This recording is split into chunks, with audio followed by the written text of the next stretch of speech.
What about Mr. Bean now? Have you drawn a line under him? No more Mr. Bean? You know, I doubt that he will reappear, but you never know. You must never... The people have spoken. People have spoken.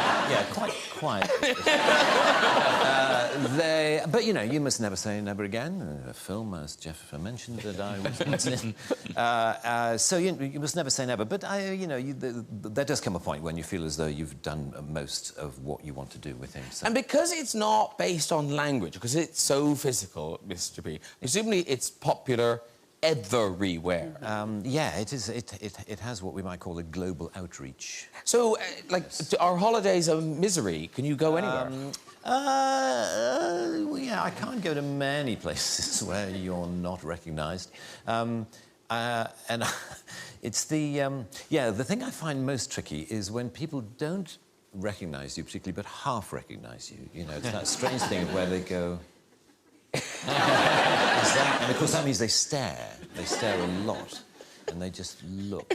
You're sort of feeling, I wish that person wouldn't stare at me. So, you know, I'd rather just, you know, hold up a flag saying yes, yes, it's me. A few years ago, there was I was in a Land Rover parts department near Peterborough, the kind of place you find me on most Saturdays. And we're waiting for car parts. And car parts, guys hang around a lot because, you know, to get a part, the guy has to go half a mile to the back of the warehouse and then come back again, and he brings it back.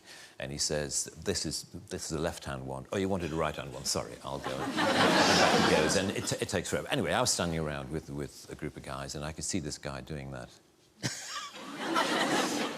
And he came up to me after a while, and he said, "Excuse me, has anyone ever told you that you're the absolute spitting image of that Mr. Bean?" And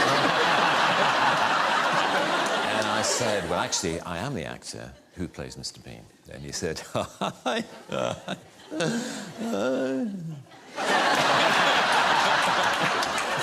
"I bet you wish you were." And there followed this bizarre conversation in which the more I tried to claim that I was the person whom he thought I merely resembled, the less he believed me.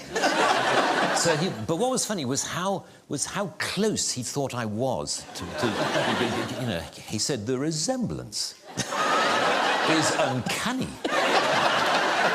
Have you ever thought of doing any, you know, look-alike work, like, you know, Stag Nights and Hen Nights? You know, you can go along as Mr. Bean. And I said, "No." And he said, "Because you can make an absolute fortune."